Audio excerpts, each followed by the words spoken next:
All students of English literature are quite familiar with the term poetic techniques. Now, what are poetic techniques? Certain poetic devices, certain forms that are often employed by writers, by poets, to improve a poem's rhythm, create an atmosphere, convey certain meanings and evoke an emotional response from the readers. Think of poetic devices as the different tools and techniques that are used by a painter to produce their masterpieces.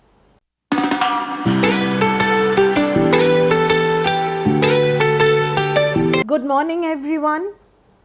Today I am here with a particular poetic technique that is used in poems in order to make the expression powerful and enhance the emotion and meaning of the poem.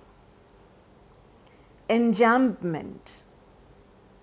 Now, have you ever read a line of poetry that carries you effortlessly into the next, leaving you curious and intrigued? That seamless flow often comes from a poetic technique called enjambment. This method brings rhythm and depth to poetry, transforming simple verses into powerful expressions of emotion and meaning. Whether you're an aspiring poet or just someone who loves literary devices, it will help you go deep into the definition of the poem, find the purpose and artistry behind the use of enjambment. Now, what is exactly an enjambment? It is a technique in poetry where a sentence or thought continues beyond the end of a line without any punctuation to mark a pause.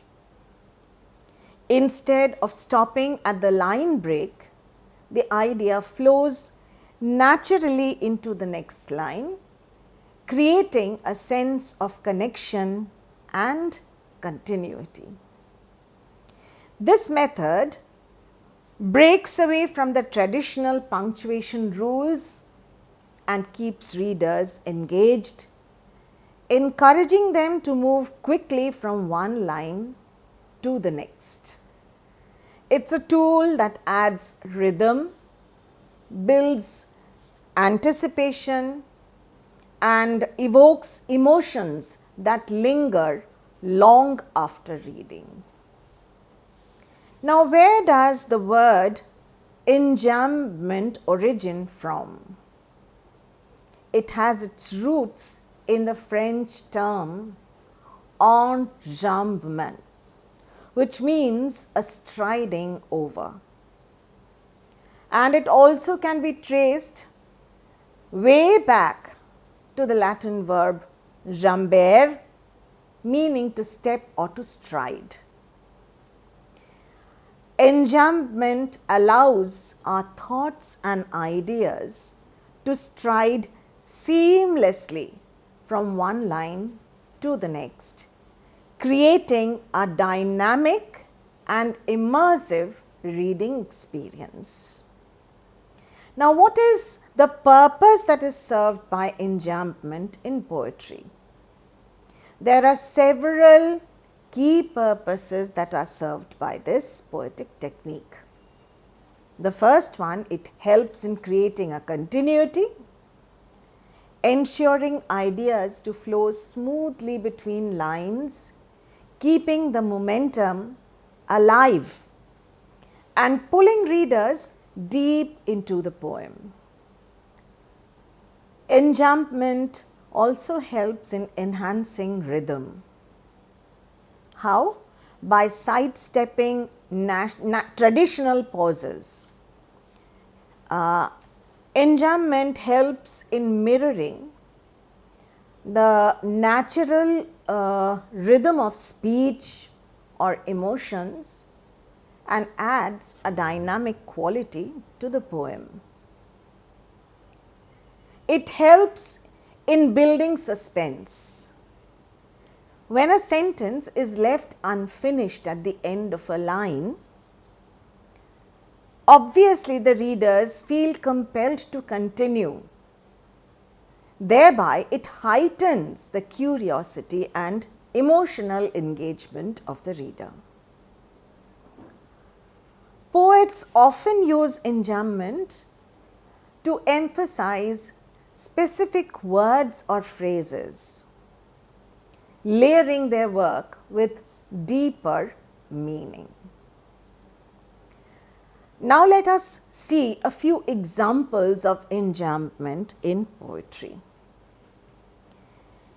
If you all have seen my first video on strange meeting, I had said over there that the first two lines of the poem are enjambed. It seemed that out of battle I escaped through some profound dull tunnel. Here, the enjambment helped in creating an urgency, a kind of suspense, a kind of rush, suspense among the readers and rush in the soldier who was in a hurry to run out of the battlefield but finds himself within a dull tunnel. Now, some more examples that showcase the power of enjambment are a very famous poem by Wordsworth named Daffodils, or I wandered lonely as a cloud. Look at the line, I wandered lonely as a cloud that floats on high o'er vales and hills. In this line, Wordsworth uses enjambment to carry the thought across lines, immersing the readers in the imagery of nature. Comparing himself to a cloud which is unstoppable, which floats seamlessly over high valleys, over high hills and down dale. We find it in T.S. Eliot, we find it in William Shakespeare, we find in many other poems. Now, Eliot uses enjambment to emphasize the tension between renewal and decay, adding emotional weight to his words. In the lines, April is the cruelest month, breeding lilacs out of the dead land. So these are a few examples of enjambment from famous poems.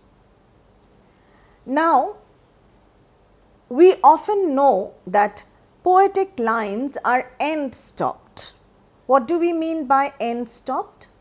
That every line ends with a punctuation and a fresh new line begins a sentence from the new sentence, from a fresh new sentence begins from the next line, which is capitalized, of course.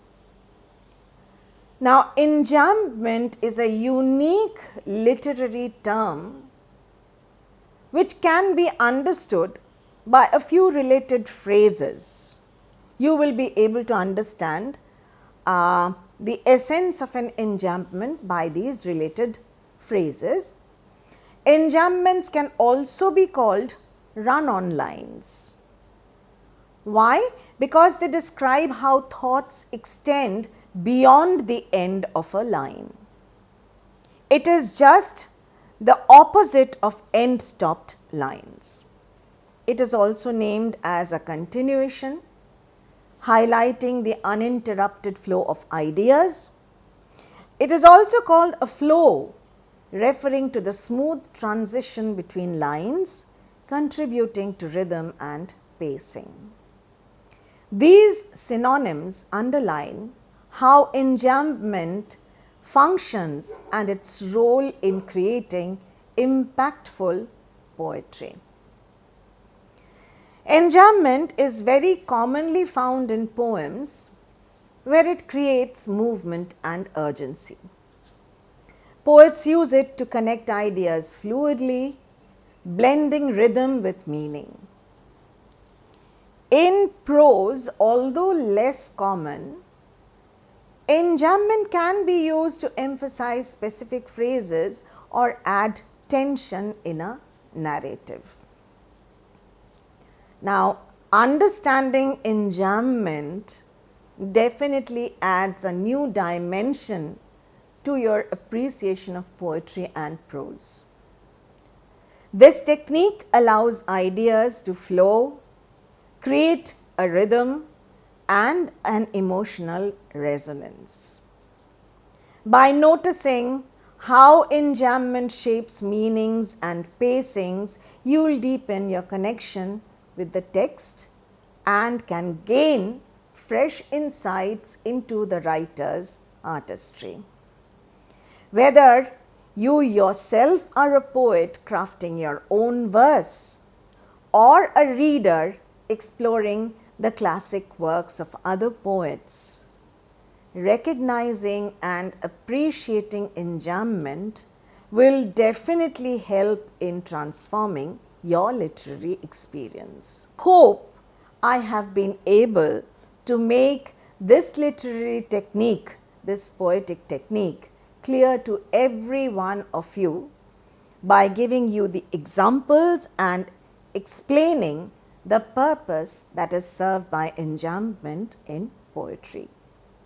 So long for today. I'll be back with more such poetic techniques and other literary devices very soon.